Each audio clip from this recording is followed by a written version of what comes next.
Hello, everybody, and welcome to Enrichment Made Easy, your winter webinar from Like Magic Dog Training.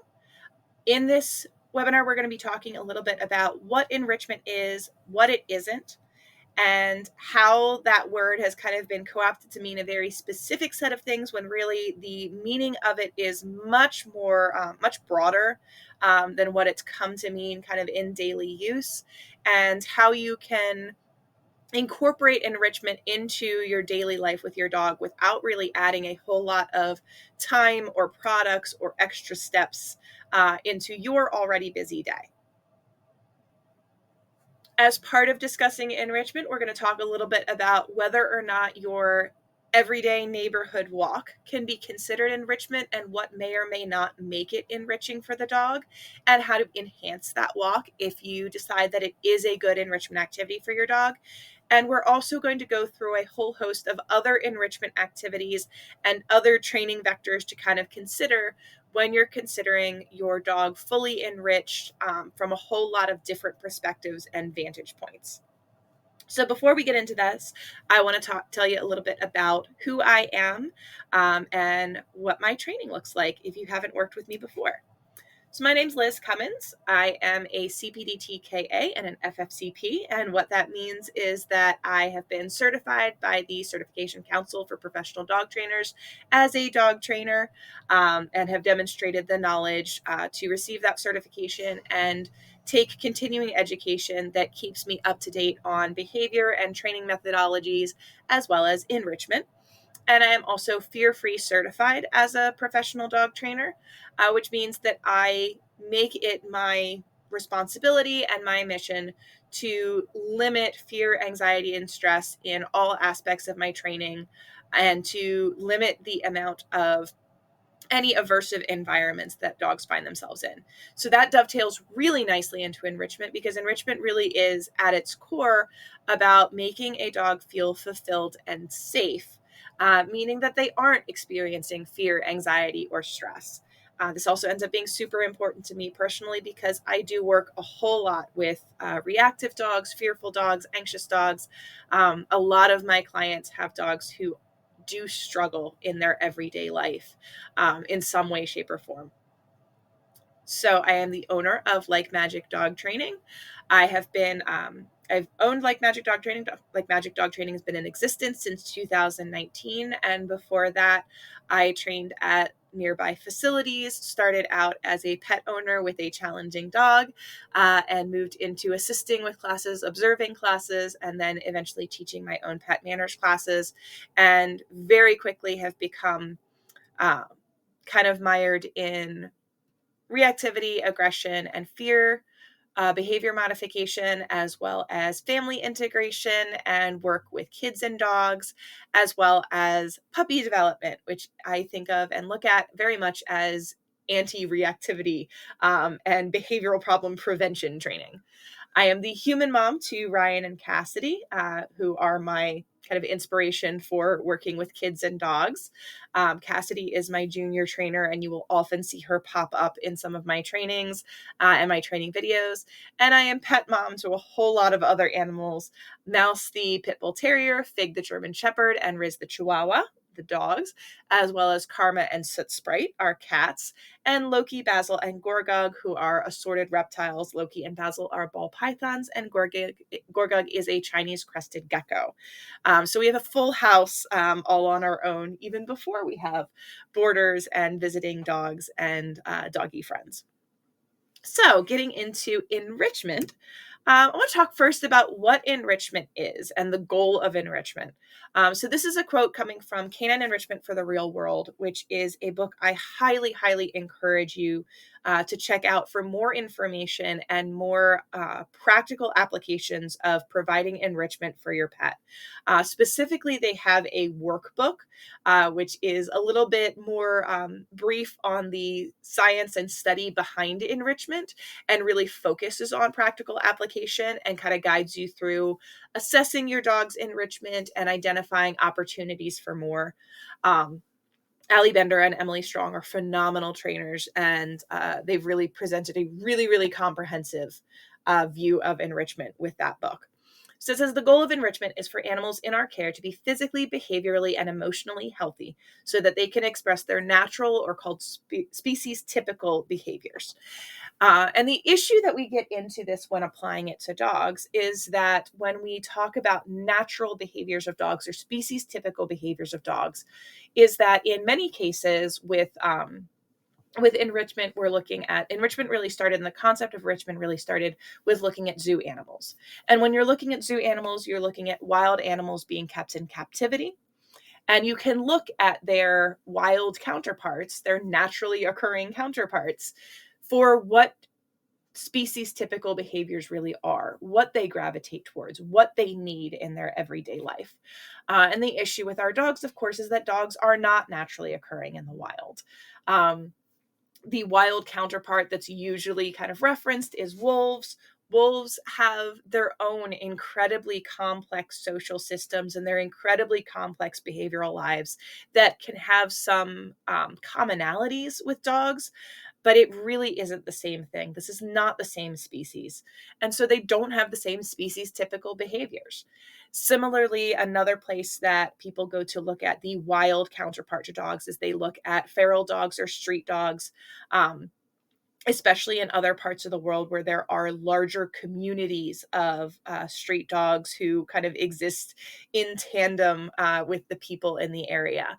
And while this can give us some additional insights into behaviors that dogs gravitate towards, this is also a specific, almost a breed unto itself that these street dogs kind of have similar characteristics with each other, have similar needs, and have similar things that they seek out that don't necessarily match up with our more structured and selective breeding, even with our, our shelter mutts and our mixed breeds uh, in in the U.S. It's just a very different animal. So, what can be helpful, what can be most helpful, I think, when determining enrichment and looking at it for our pet dogs is looking at what the breed type of our dog is and really understanding what traits those dogs were selected for genetically. I think that one of the things that there's a struggle with and there's some dissonance with is that these breeds that we have, these purebred dogs, were all created with a purpose in mind, and that purpose in mind was created by selecting generations of dogs who gravitated towards certain behaviors and were excelled at certain behaviors, and so genetically they are predisposed to those certain behaviors.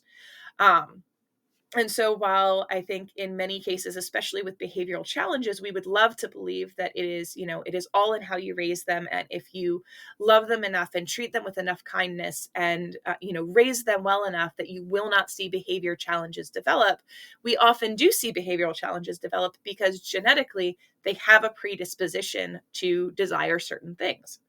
So looking at that breed type is incredibly important. So when we take in certain breeds, if you think about a dachshund, dachshunds are bred to dig. They have these fantastic meaty little paws on their, stretched out thin little bodies that are perfect for burrowing into holes. They are much more likely to benefit and find enrichment in digging than a boxer who might really gravitate more towards jumping and pouncing and climbing and using their paws um, in a more vertical fashion than a dachshund might. Where you might have a husky who will likely really enjoy pulling, but maybe not, working on a complex task in tandem with a handler the way that a herding dog who has been bred for generations to work in tandem with their shepherd, with their farmer, might enjoy. So there really is a huge genetic component into what breed type your dog is or is made up of. And is made up of is where we run into trouble with that because the majority of our dogs, so many of our dogs, are a mix of multiple breeds. And many more of those dogs do not necessarily, even if they're purebred, they don't necessarily exhibit those breed specific tendencies that they were maybe originally bred for, or maybe they exhibit it in a way that you might not otherwise expect. So the best way to determine enrichment and what is enriching for your dog is to look at your dog. A quote from Susan Friedman, who's another absolutely amazing trainer, um, says behavior is a study of one. Look at the dog that is in front of you and see what is enriching to them based on your own observations. What kind of activities does your dog gravitate towards? What do they really, really enjoy? What makes them light up? On the flip side of what makes them light up, what makes you the opposite of light up? What nuisance behaviors does your dog tend to get into? Because very often what we consider our nuisance behaviors really give us a lot of information about what drives our dog. You know, if our dog deeply enjoys barking and being loud, what are they being loud about? What are they, what are they trying to accomplish by all that barking? If they enjoy counter surfing, maybe they really like foraging. If they are very quick to tune us out as soon as we put on the leash and go for a walk in the woods because their nose is to the ground and they're following scent trails, maybe that sensory stimulation is a huge piece of what is enriching for them and for them individually. So, think about what things get your dog into trouble. My best example, my most recent example, is that my senior pit bull, who is losing a lot of her impulse control in her old age, um, most recently brought down a stack of shelves because 4 feet above the ground in a bin was a dumbbell that my younger German Shepherd, who's in the picture there doing an alert to nose work, my younger German Shepherd was practicing holding onto the dumbbell and being rewarded with cheese. So little tiny pieces of cheese were embedded in that dumbbell now. And Mouse brought down an entire stack of shelves because she smelled that little bit of cheese on that dumbbell in that bin. And one could easily say that foraging is a huge enrichment need for a mouse, because she really does enjoy that process. She is driven by that process of seeking and consuming food. So think about how those behaviors kind of drive what your dog is trying to accomplish and how that informs what they might find enriching. So considering what they might find enriching brings us to the 5 domains of animal welfare.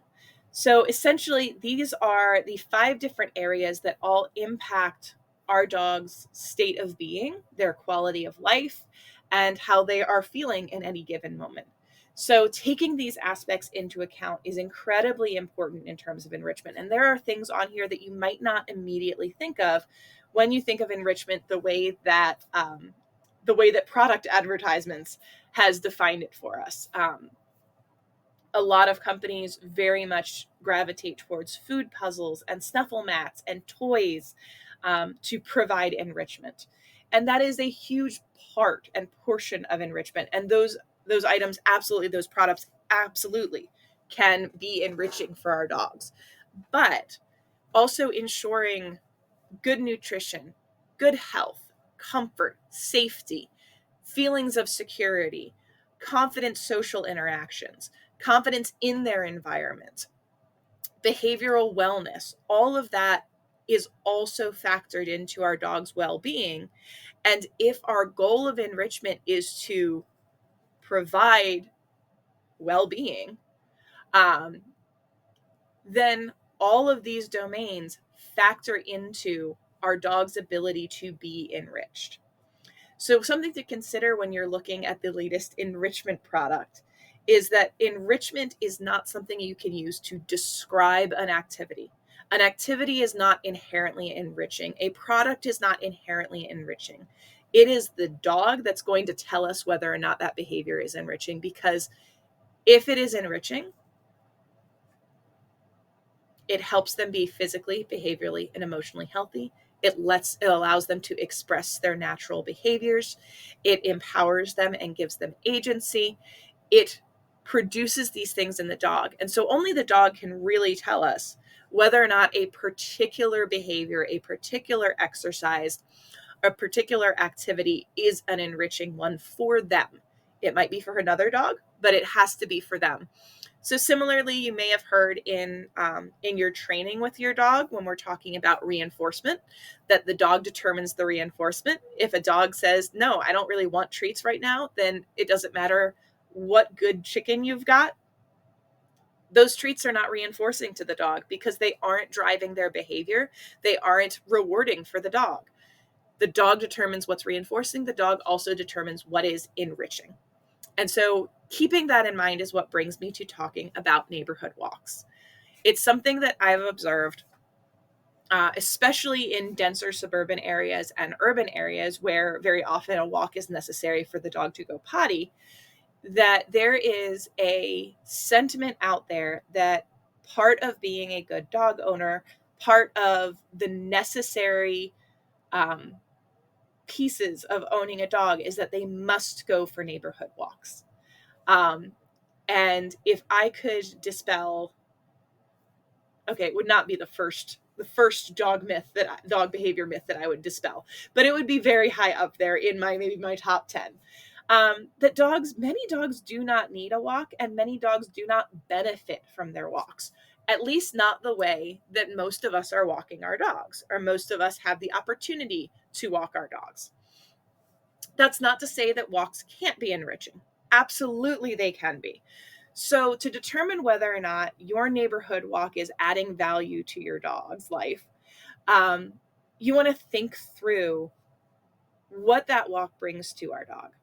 So, what need does this walk meet? As we talk through this next 45 minutes, hour or so of presentation, I want you to think about the different enrichment needs that all fit into the concept of enrichment as a whole. And what does that neighborhood walk do for your individual dog? In some cases, walks can provide physical exercise. I would say the dog is usually very small or very old if the walk is really providing sufficient physical exercise as to be enriching for the dog. They have 4 legs, we've got 2. We just don't measure up here. So more often it's about the mental stimulation, the sensory stimulation, the advantage of social interaction that makes a walk enriching for the dog. However, if we flip back to those 5 domains, we want to make sure that that walk is aiding in meeting the needs of those 5 domains. Nutrition maybe not as relevant, though depends on what they're getting into during that walk, but are they comfortable in their physical environment? Are they physically comfortable? Are they healthy? Are they moving well? Do they have pain or discomfort that makes the walk uncomfortable, especially that repeated movement, often on sidewalk or asphalt, something very hard and not easy for them to walk on repeatedly? What does their behavior look like on the walk? Are they consistently getting increasingly excited? Are they consistently pulling on the leash and building up frustration? And how do all of those things impact their mental state? What does their mental state look like when they come back from that walk? So if the walk is impacting their 5 domains negatively, we're not improving their mental state. We're not providing enrichment during that time. So something to consider is how that activity balances out. So if we skip down to the bottom question, how does the walk affect the dog's mental and emotional state of being? Are they more stressed? And especially if you have a reactive dog or a nervous dog, even if there are aspects of the walk that you do see them enjoying and they are finding enriching, do they get to enjoy that sniffing of the fire hydrant if there are consistent triggers coming by? Do you feel that your dog is coming back from that walk tired and exhausted because they've been so stressed? Or are they happy and content and fulfilled in that tiredness? What does that look like for your dog? And how is that affecting their emotional state of being? And as part of that, would an alternate behavior activity meet those same enrichment needs with less stress? One of the training philosophies that you'll see mentioned out there is called Lima or Lima. Now it's often called Life. And it says that the guiding principle of a training approach is to seek the least intrusive, minimally aversive training approach in any given situation. The life is least intrusive, functionally effective. In both cases, we're talking about finding the balance of what interruption or what intrusion is going to both solve for the behavior challenge or the undesirable behavior in front of us, while putting the least amount of stress, the least amount of de-stress on the dog. So similarly, look at that in terms of enrichment. If there are alternate behaviors or adding certain behaviors or activities to the walk would change how the dog experiences their walk, and if that walk would be more enriching for them, how can we increase the return on that walk? So those are the kind of things that I want you to consider as you're thinking about your everyday neighborhood walk. And the other enrichment activities I'm going to throw out here as super easy, simple things to add to your day that will make your dog's life more enriching and them more fulfilled. So the first thing that I want to encourage everyone to do, whether you skip the walk or add things to your walk, is to embrace what I call handful sessions. So handful sessions are short, frequent sessions of training, of enrichment activities, of behavior, in which you take one handful of kibble or treats, just one small handful, one training goal, one enrichment goal, one activity goal, and do that until the kibble is gone. And when the kibble is gone, the session is over. Doing these sessions, and I have one example where I did actually time my session when I was videoing for this webinar, usually take about 3 to 5 minutes total, maybe. I think the one that I have, which will show up in the next couple slides, was 2 minutes and 40 seconds. So these are very, very short sessions and can be incredibly enriching for the dog and incredibly rewarding for the dog, because when they finish, they're not tired, they're not frustrated, they aren't, exhausted by that session. What they are is motivated to do more. They had a really good time. And that's going to not only build your dog's skills and help with sustained behavior change and make them better learners, but it also is going to give them those moments of enrichment during the day that maybe they aren't achieving in other ways. And it also doesn't take a huge chunk out of your day to offer that to them. So that's your handful sessions, and we're going to talk about how to incorporate different behaviors into handful sessions, how to keep sessions short so they feel achievable, and this feels like sustainable activities that you can add into your day. So the first facet of enrichment that I want to talk about is health and hygiene.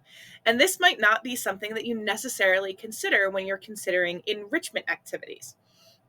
So the first question is just simply, is your dog in a healthy state? Going back to those 5 domains, that's an entire category in and of itself, is your dog's health. And I kind of will wrap nutrition into this a little bit as well, because nutrition deeply impacts health.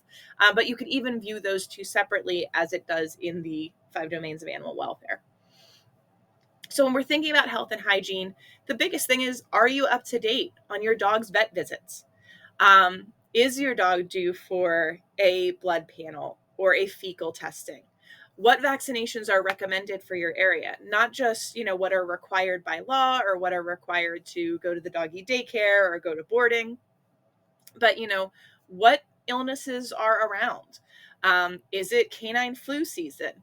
What's most appropriate for your dog? And that's not to say that all vaccinations are going to be, that more vaccinations are necessarily better. Some dogs do much better with titers, checking the level of antibodies in their system to be sure that vaccinations are still effective. For some dogs, that means other preventative measures taken to ensure that they don't get sick. But ensuring that they are healthy and disease-free and also pain-free. I have an entire separate note on pain that I want to get to in a minute, so I will circle back around to that. But consider, does your dog have need of any pain management? Are there things that they need doing that can influence that? And so many different training pieces can kind of factor into health and hygiene. For pain management, things that you might consider are physical fitness and conditioning. Do you stretch with your dog? Does your dog do certain behaviors to, keep them physically fit, especially as they get older. The picture here is my senior dog, Mouse, who I mentioned earlier, the shelf scaler, herself at the vet practicing some cooperative care. But also, what about grooming and husbandry? Is your dog comfortable with nail care? Keep in mind that nails, when they grow too long, they can cause a lot of discomfort for our dogs. And a lot of dogs are incredibly uncomfortable with having their nails taken care of. Same with coat care, bathing, and grooming. Matted hair, especially on curly haired breeds, can be incredibly painful and cause bruising and pain like that. Eyes, ears, teeth. If you ever think about, the last time you had a toothache and trying to do anything during that time, I would bet that you were not feeling particularly enriched while you had your toothache. So considering all of those things, one of the places I want to focus most on is on cooperative care. So cooperative care is its entire own training niche that I could discuss for hours on end just by itself.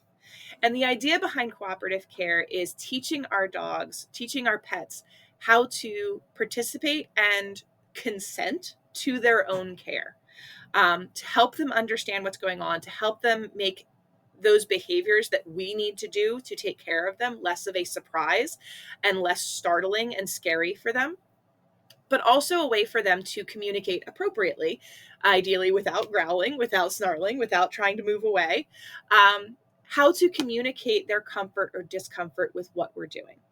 And we do that with what's called start button behaviors. These games to build start button behaviors, teaching our dogs to consent to their care, fosters a lot of independence because they have now, giving them those behaviors gives them agency over what they are or are not doing, or are not having done to them.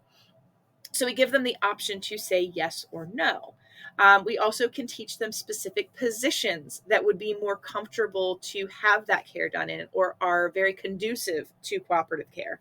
So rather than just restraining a dog where they're standing, teaching them to go in between our legs for a middle to do ear cleaning, to do a jugular blood draw, teaching them to lay on their side rather than forcing them into position for an x-ray, or teaching them to lay on their back to have their stomach palpated.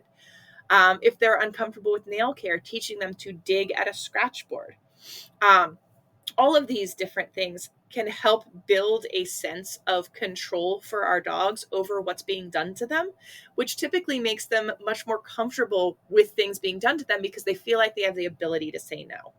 So introducing that idea of agency into their care can be hugely important for our dogs, and hugely enriching for their lives. So a quick note about pain, and something to keep in mind, especially as your dogs grow older. Dogs are so good at hiding their pain. They're so good about continuing their regular activities. And this isn't just limited to dogs. Cats are even better at it. Birds are even better than that. But pain and discomfort has an enormous impact on behavior, an enormous impact on your dog's overall quality of life. So anytime you see a new behavior coming up, always, always, always consider pain as a potential. So if you're in this webinar because you're thinking about seeking out a trainer for something and you want to make sure your dog's needs are met before you are kind of tackling it as a solely training issue, first of all, fantastic and good for you. I love hearing that. But also consider pain, also consider a medical need. So be persistent. Like if you're seeing something in your dog that you know is not typical of them, vets are incredibly knowledgeable. They are incredibly good at what they do. They also have so much on their plate and they have a limited amount of time with your dog. You have all day with your dog all the time. If you are seeing something that is unlike your dog, if you are seeing something new arise and you think that pain may be a component to it, be persistent about pursuing solutions. And keep asking for more explanations, more ways to check pain, more ways to condition your dog to strengthen certain muscles, to adjust or do massage if they might be in pain. Look for solutions for how you can address potential pain in your dog. So with that being said, we're going to talk a little bit about chin rests and cooperative care and start button behaviors in general. So a start button behavior is essentially any behavior that you teach your dog to maintain while you are performing some sort of husbandry, hygiene, vet care behavior. And essentially, as long as they are performing that behavior, whatever that behavior may be, I use chin rests in this example, whatever that behavior whatever that behavior may be, so long as they are performing that behavior, you are going to continue on with that care. However, if they stop performing that behavior, they are communicating to you that they are uncomfortable, and you are going to stop performing your behavior. So in the case of a chin rest, teaching your dog to lay their muzzle on your hand, on a sofa, on a stool, as Fig is doing in this picture, whatever it may be, so long as they are laying their head on that item, I can pick up her paw, I can do her nails, I can give her an injection, I can clean her ears, I can clean her teeth. But if she moves and she takes her muzzle off of that stool, I am also going to step back and stop doing what I am doing. An important piece of cooperative care is to listen to the whole of the dog and not get too dialed in on what their start button behavior is. If my dog is maintaining their chin rest, but is flinching and shifting their body from me and tensing up, I am not going to continue to pick up their leg. That is equally a no. All of the other signs are still there and still valid. But what teaching a start button behavior does is it gives dogs that first line of defense of a way to very clearly communicate to these silly, silly humans that they live with that they're not happy with what's happening. And what I do when they lift their chin is I move away, I wait for them to re-offer that behavior, and then I continue. The first step towards building this communication is teaching the behavior in and of itself. So you teach the behavior, and then you start moving hands around at any time, and I'm not even going to touch them at first. Anytime they lift their head, I'm going to stop. If I move and they don't lift their head, I'm going to mark them, good job, and give them a treat. If I move and they lift their head, they still did a good job, and I am still going to give them a treat. The important piece of this is that we aren't using treats to condition them to want to do one behavior over another. We are using the treats to reward them for communicating with us. If you tell me that you are okay with something, I am going to reward you. If you tell me you are not okay with something, I am going to reward you. Either way, they get rewarded. So Fig, as you can see in this picture, knows this behavior very well. She's able to hold this for a long time. But I wanted to show you a quick handful session of her practicing a chin rest on a new item. So she usually does it on this stool or she does it on my hand. We did it on my armchair with one handful of kibble, one cat interruption, and a total of 2 minutes and 40 seconds. So you can use your hand, a stool, the base of a chair. Think about what position your dog tends to like to be in. Do they prefer laying down? Do they prefer standing? And think about how you want to use the behavior. If you want to be able to move around your dog fully, I don't recommend teaching it with the chin in your hand. If you'll have a second person moving around your dog, maybe it is reassuring for your dog to lay their chin in your hand. Think about how you'd best like to use the behavior. So you can see in this session, she's offering a whole bunch of other behaviors that aren't getting rewarded. But as soon as she starts to investigate the base of the chair, especially with her nose, I'm rewarding, either marking or clicking, any interest in the spot, and then interest in lowering her head to the spot, and then duration on lowering her head to the spot. And each time I'm tossing the treat away and letting her come back up and reapproach that spot. So every time she reapproaches the spot, she has another opportunity to show interest in that spot that I want her to be, which sets her up to be successful. Now, at a certain point, she started hopping up onto the spot. So let's look at that. So when she's going to hop up onto the spot, I stopped throwing the treat away quite as often because she was getting very excited. So I tossed one treat away and then caught her before she could get her paws back up on the chair because she is very used to perching. And instead start rewarding right in front of where I want her nose to end up. So this, again, went very quickly. I would not expect a dog to have a chin rest with duration in one handful session if they haven't been introduced to the behavior before. But because this was translating it from another spot that she does chin rests, it was fairly easy for her. She is very used to perching up on the chair, so we had some miscommunication there. But now you can see I'm rewarding on the cushion itself and only tossing away occasionally. So getting that repeat behavior of laying her chin on the base of the chair, delaying when I mark, and rewarding her on the base of the chair itself. So that's where delaying my mark and reward, and also where I'm placing the reward, is impacting how she's performing the behavior. So that's my example for cooperative care. There's so much more to learn, and we'll talk a little bit about at the end about where to go and what to look at for more information on all these different enrichment needs and all these different facets of enrichment, and how to kind of continue to build skills. But you can start with a chin rest. Moving on to physical exercise. Think about your dog's physical activity. And when I say physical activity, I'm going to stress, I know I mentioned it when I talked about neighborhood walks in general, but walks and yard time often aren't enough physical activity for our dogs. Yard time, unless your dog is very independently motivated, they're very often not doing a lot of physical activity in the yard unless you're out there with them or another dog is out there with them. Walks generally aren't going to stimulate them physically unless they are very small or very old, simply because we can't keep up with them. So think about if they have the opportunity to engage in high arousal play. So things like tug, fetch, disc or frisbee, or flirt pulls, things like that are not only super good for their physical activity, but they also allow them to move naturally. And they're also a great opportunity to start teaching arousal regulation in our dogs, which is something that a lot of dogs struggle with. Now, if your dog isn't super interested in toys, one place to start is teaching an interaction with toys. So the same way that we taught that chin rest, you might put a toy on the ground. They also have toys that you can slip treats into a pocket of to make them a little bit more interesting to mouth for dogs who are food motivated, but maybe not naturally toy motivated. But shape grabbing a toy by rewarding a dog for their interest in the toy and tossing a treat away.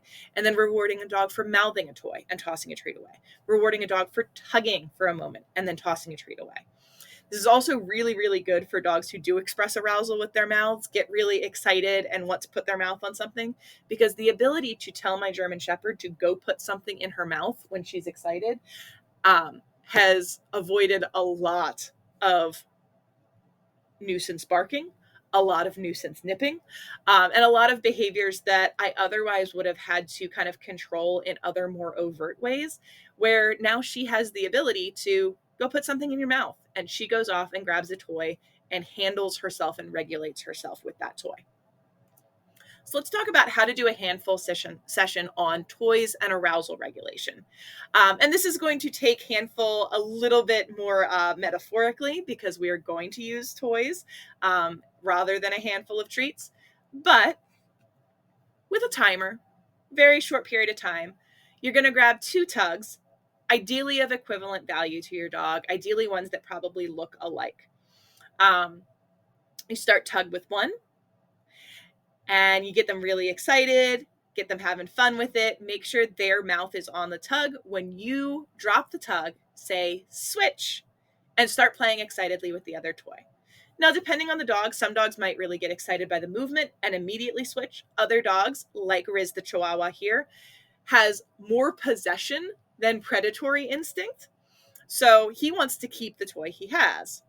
But as soon as he sees that other one might be on offer, he goes and he eventually grabs that second toy. And the more that I play switch with him, the more he will play with that other toy, the more quickly he'll move. But as soon as they engage with that other toy, you're going to quietly pick up the first and tug with them on that one. This is a great way to build tug and build in the ability to drop a toy without adding conflict to that drop. You can also incorporate food for the drop instead of, or in addition to the second toy, by telling them drop and then dropping food right next to their toy. And you can also add distance with this game to build a fetch behavior. So lots of different things that you can do with this, but one of the things that's very important is you're building this drop behavior, this ability to regulate themselves while they play this really fun, exciting game,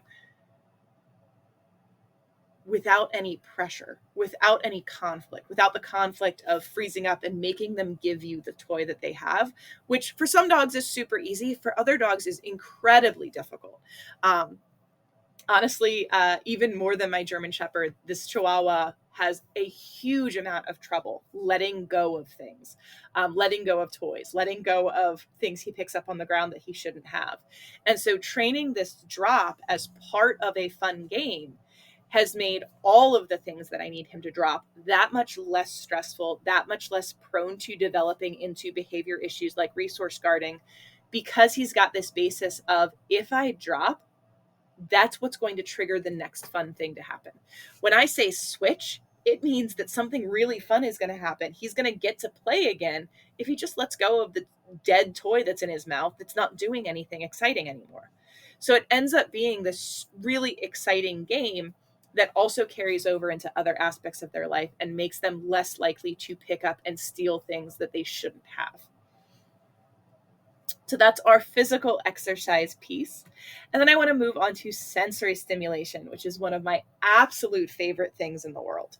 And this is really about, do they get to experience new environments? Do they get new scents and interesting scents in their lives? So one of the easier things that people think about, and one of the best ways you can incorporate sensory stimulation into your regular walk routine, is doing a sniffy walk. And this is different from a neighborhood walk, because ideally you're not even walking down sidewalk streets. Because if you think about the sidewalk, if you think about where we typically walk our dogs, we are asking them to do the most boring thing imaginable.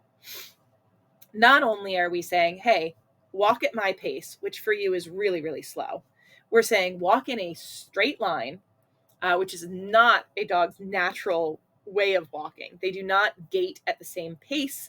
They do not typically walk in a straight line. They follow scents, they follow sights, they follow sounds. They don't walk in a straight line. And we're asking them to walk on the least interesting ground imaginable. Concrete is so much less interesting than the size of the street, which is so much less interesting than the woods. There's so many more opportunities for that sensory stimulation if we get them off of the sidewalk.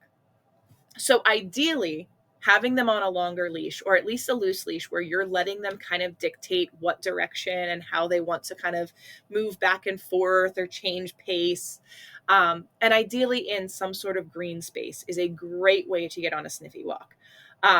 This doesn't have to be a huge space. I use the tiny patch of woods between my row of townhouses and the row of townhouses the next street over. It's literally just an easement with a little creek that runs through it. So small woods inside neighborhoods, gas lines can work. Even just quiet parks where, maybe you just loop around the baseball field along the fence line. These don't have to be super, you don't have to look for a lot of acreage. You don't have to look for a lot of distance, because the focus on sniffy walks is on sniffing and engaging and going at the dog's pace.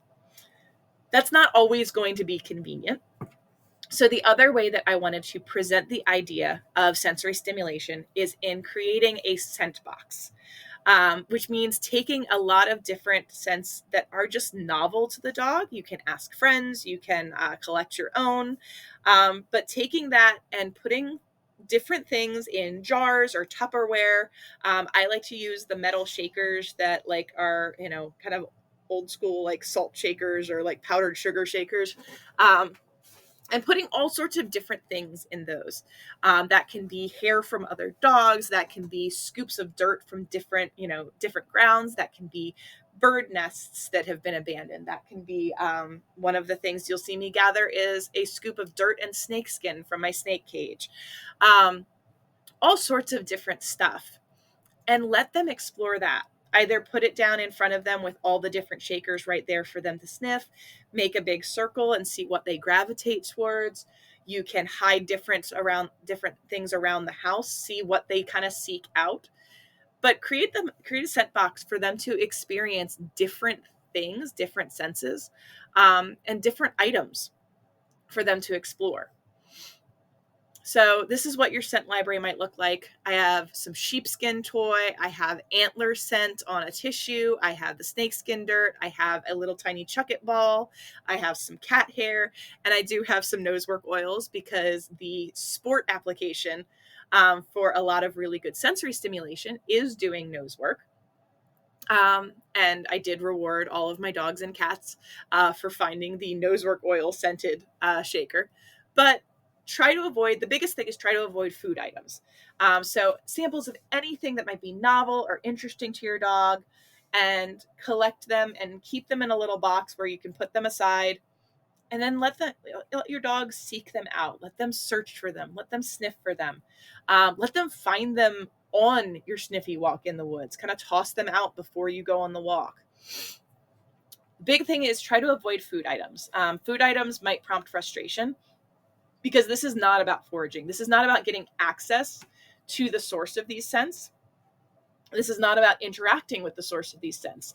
At no point am I taking the lid off of these shakers and giving the dog the sheepskin or the tucket ball.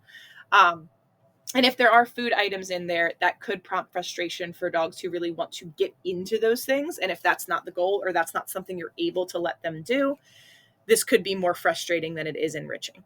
So try to avoid food items, but anything else dogs might enjoy sniffing at, go ahead and collect that and keep a little, box at the side of your, in a closet somewhere that you can take out. And on rainy days or bad days or extra busy days for you or your dog, just take that out and let them explore that sensory box. Moving on, another aspect of enrichment is safety and security. If we go back to the goal of enrichment is a dog who is behaviorally healthy enough to perform species typical behaviors, safety and security plays hugely into that, because a dog who is not or does not feel safe, and the difference between safety and security is the difference between being safe and seeming safe, which is security. A dog who does not feel safe is a dog who is not going to be able to express those species typical behaviors. Very often dogs won't eat appropriately if they don't feel safe. On top of that, they're certainly not going to engage in more enjoyable behaviors. So think about things like, is your dog able to be safely handled and restrained? Are they confident interacting with novel situations or stimuli? Do they play keep away? Are they able to recall to you? If a leash is dropped or a harness is slipped, are they going to come back to you? What does your dog's behaviors look like in that sense? So think about how to make those activities reinforcing and enriching for your dog. And one of my favorite ways to start building a really, really solid recall and a dog who enjoys the idea of seeking you out is teaching hide and seek. So again, get your handful of kibble, and you can do this in your house. You can do this in a secure yard, but look for ways that you can either have your dog wait, have your dog restrained by a partner in training, or just toss a handful of treats and go. And what you're going to do is you're going to dart over somewhere out of sight from your dog, and after a moment, give them a call. When they find you, you're going to throw a big party, reward them, and repeat. Either put them back in a wait, or just toss a handful of treats, go somewhere else and recall them. But encourage them to find you in different areas of the house. Now, this helps build their ability to be out in new environments safely. It builds their feelings of security because they are able to find you and they know that their job in a certain situation is to locate you. But it also has a lot of other pieces to it, right? It is mentally stimulating to work to find you. If they're using their nose, there's sensory stimulation there of they are sniffing you out. There's a lot of different aspects here that makes just this very simple exercise rewarding. One way that you can make it more difficult if you have multiple family members is having multiple family members hide, and have one family member call them and make sure that they get rewarded by going to that family member rather than anyone else. So can they respond not only to a recall, but can they recall to the correct person who is calling them? So I will sometimes play this with my kids. My son and my daughter will go in different directions. One of them will call Fig, and Fig does not get rewarded until she finds Cassidy or until she finds Ryan, not just finds somebody. So you can make this more complicated by widening your search area or adding extra people for the dog to maybe seek out and find. And they have to find the correct person. So after safety and security, I want to move on to another one of my favorite enrichment aspects, which is foraging. And this is what I was talking about with Miss Mouse, who went and found her own foraging activities on the shelves of my training room.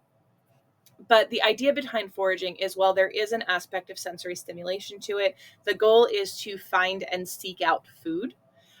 So can your dog follow scent and engage their senses to locate food? And do they have a variety of ways to forage on a regular basis?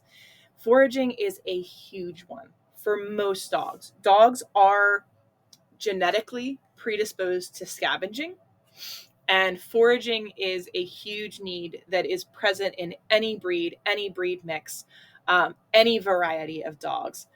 Dogs love to forage. Dogs get a lot of enjoyment out of the act of foraging. So whether that's as simple as scattering their dinner or making more elaborate situations set up to encourage them to forage, foraging behaviors is a huge piece of providing enrichment for your dog. And the nice thing is that typically they can perform the foraging behavior relatively independently. So really where you're needed and the time that's needed is in the setup and not necessarily the execution of the task. So you can see from this picture that I'll use playroom balls in a kiddie pool or a kid's tent. You can hide treats or toys among the balls. I also do a lot of scatter feeding. All three of my dogs don't typically receive their dinner in bowls. Any of their dinner that they didn't use during their training during the day, they just get scattered across the room or in a snuffle mat. You can also use muffin tins or egg cartons, something that's going to encourage them to seek and find behavior. Another thing that you can use for your DIY dig pits is cardboard boxes. If you have some Amazon boxes, especially with that brown wrapping paper that Amazon uses, fantastic for encouraging your dog to snuffle through or dig through to find treats, to find their food. If you're looking for a more permanent solution, this picture is of one of my boarding dogs, Daisy, in my dig pit. It is a small garden bed that I set up in my backyard. It is filled with soil and I can toss treats in it. I can dig in there and bury treats or toys that are better. And it's a great way to direct dogs to a safe place for them to dig, especially if they are a dog who really loves digging and will dig up your garden. This gives them an outlet for that species typical need. It gives them an outlet for that foraging behavior. And it will also magnetize them to that space because that is the space where they got most rewarded for that digging behavior. So if you have the ability to set up a dig pit like this one, or you can do one in a kiddie pool or a sandbox, if you want something that's a little bit more portable or a little bit more coverable, put a bunch of soil in a garden bed or a sandbox and make your own dig pit for your dog. Now, if you want one that's a little more temporary, this is what I'll very often do. A ton of towels around that are my general use dog towels, clean up messes towels. And I will toss them all on the ground in a big pile and take a handful of kibble and scatter it into the towels, tossing them together as much as possible. When I release my dog to the pile, you'll see that Fig's inclination isn't really to dig. She is not a digger. But she uses her nose to push the towels around and forage for those treats, making that meal a lot more enriching for her and is something she deeply enjoys. She loves foraging. She's just not a big digger, but she loves using her nose with any activity. And you can see how engaged she is immediately in finding these treats. So your DIY dig pit is a great way to meet those foraging behavior needs and enrich your dog through foraging. And then we have mental stimulation, which of course I love because this is where a lot of the training pieces of enrichment come in. But mental stimulation goes beyond basic training. Absolutely, practicing manners, practicing behaviors, learning new skills, all can help your dog be enriched mentally. But a bigger question, I think, tends to be, can your dog problem solve, and are they comfortable acting independently in their environment?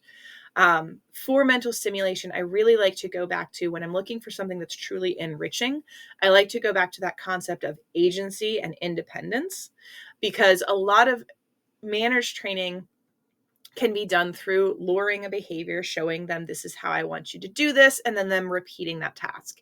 And many dogs do find that enriching, and it's a great way to build behavior quickly, to meet your needs as your dog acclimates to your world. But it doesn't necessarily teach your dog how to independently think through and problem solve for a behavior. So when I'm thinking about mental stimulation for enrichment, I want to think about challenges to use their brain. And those might not necessarily fit into a manners behavior. So the first one is I'm doing box game. So for the box game, you're going to need an Amazon box or an equal, cardboard box that you can cut open on one side. And opposite that side, you're going to cut a little hole into the top of the box. And basically, this is going to work on your dog's object permanence and problem solving skills to access treats. So, with your dog watching, you're going to drop a treat into that hole on the top of the box and release them to go look for the treat. I want to see what Miss Fig is well trained in nose work. She's very, very adept at seeking out scents. But this was the first time she'd seen this particular puzzle. And this is how she handled it.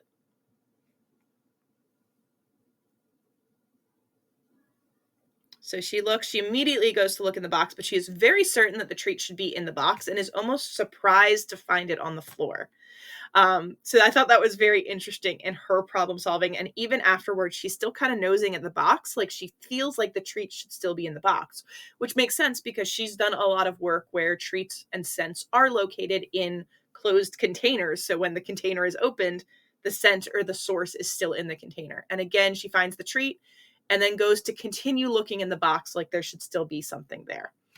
So look at how your dog problem solves. And some dogs will take a long time to work through this. Some dogs will look on top of the box to see, to expect that the treat would still be on the level top of the box where you put it, and don't understand that the hole makes the treat fall through the box. There's a lot of different pieces that your dog might have difficulty in resolving this puzzle.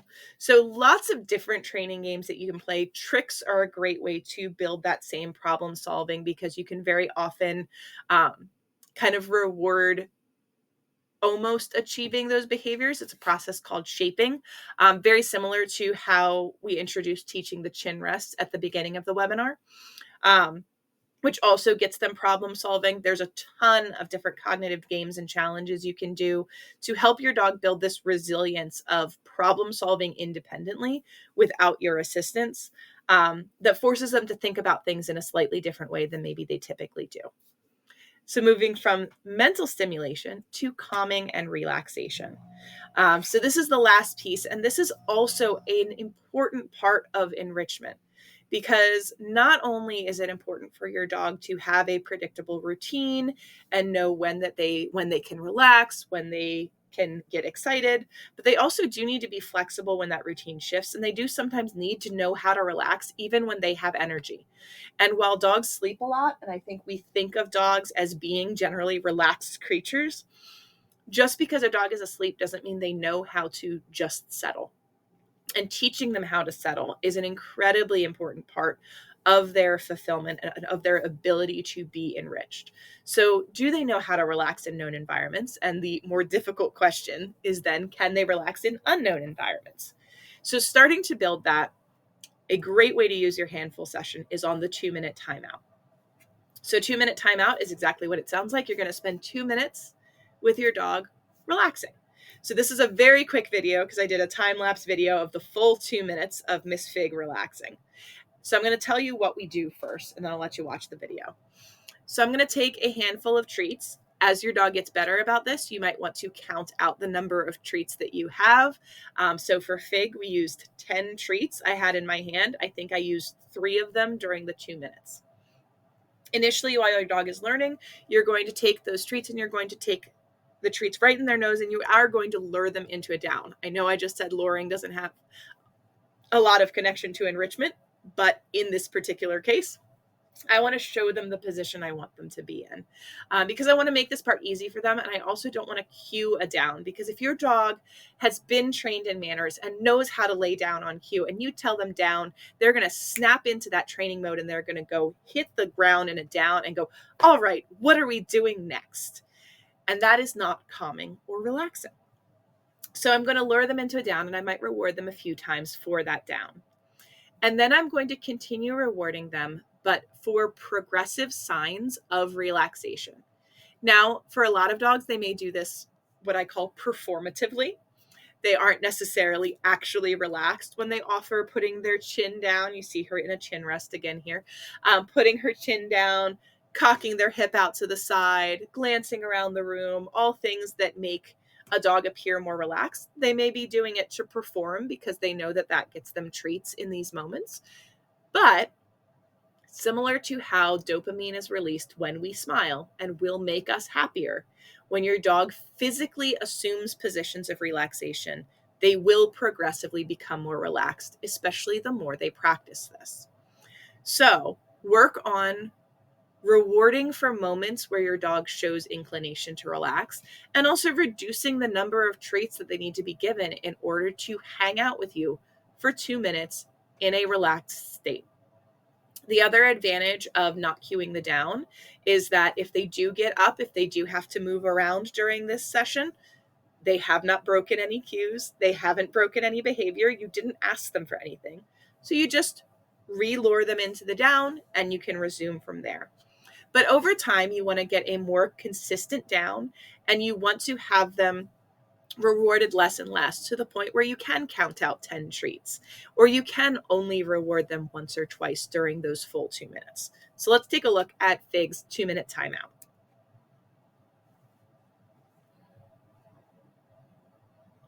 So you see her head goes down. I take a more intentionally relaxed position until I release her after 2 minutes. Like I said, went really fast. But you can see, by seeing how quickly that process went and how quickly that video was recorded, you can see how little she truly moved during that session, and how quickly she's able to go into that relaxed state, which is not a state that is natural for a young working line German Shepherd dog. So building out that relaxation is also something that can be incredibly enriching for your dog, because it's an important life skill that they need to learn, and that will help them become more behaviorally healthy, more emotionally healthy, more able to regulate their arousal. So teaching them this skill also influences their ability to be enriched, not only in this moment, but across the board in their overall daily life. So those are my examples of different activities to fit into quick 2-3 minute sessions, additions to your walk, already existing things that kind of you can pull into your day to make your dog's life more enriched. That said, there is so much more to explore. There is so much more I could have and had to hold myself back from including in this webinar to keep it to currently just over an hour. And so I want to talk a little bit about what other things and what other kind of keywords you can latch onto for other ideas of exploring and pursuing enrichment with your dog. So I mentioned cooperative care, a whole training niche that is so broad and so wide and has so much to it in and of itself. Fitness and conditioning. So not only teaching your dog to participate in their care, but teaching them behaviors that will help exercise their muscles, keep their joints moving well, provide them with the stability and balance and conditioned physique to help keep them healthy, especially into their senior years, when, just like humans, naturally their muscles are going to atrophy. Naturally, there's going to be less mass to them and less to support and keep them balanced and fit and stable in their day-to-day. There's so much to pursue with toy and play work, building arousal regulations, building skills around toys, building the ability to move from one toy to the next. Scent work. Scent work is huge. Nose work is a fantastic sport, but there is also tracking and hunting games that you can participate in, depending on what your dog most likes to do and most gravitates to as part of seeking out scents and part of that sensory stimulation. In terms of movement and building confidence, pattern games and movement games are both similar and related aspects, or similar and related types of training, and training courses or training areas that you can explore to help build confidence in new environments on novel surfaces, and enrich your dog in that way. If they really enjoy moving and obstacles, doing parkour or agility, cognitive challenges, or even just choice games where you're teaching your dog that they are independent of you and have agency in what they're doing. Decompression walks, I touched on very briefly, calling it a sniffy walk. Tricks. Tricks are a great way to build that problem solving behavior, and it's easy to kind of have a path forward because there are titles in tricks. So you can look at a list of tricks to work on with your dogs. For calming and relaxation, T-touch or canine massage or relaxation training all have different approaches and different pieces that we can kind of tease out.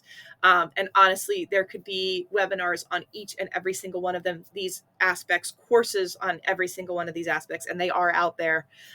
So let me know what you want to learn more about when it comes to enrichment. What is most enriching for your dog?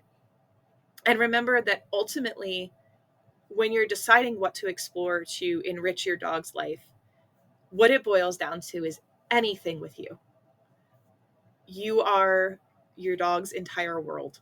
And that's one of the very cool things about dogs, but also one of the very challenging things about dogs. But think about what activities the two of you enjoy together. One of the questions that I ask all my clients on their intake form is, how do you and your dog share joy?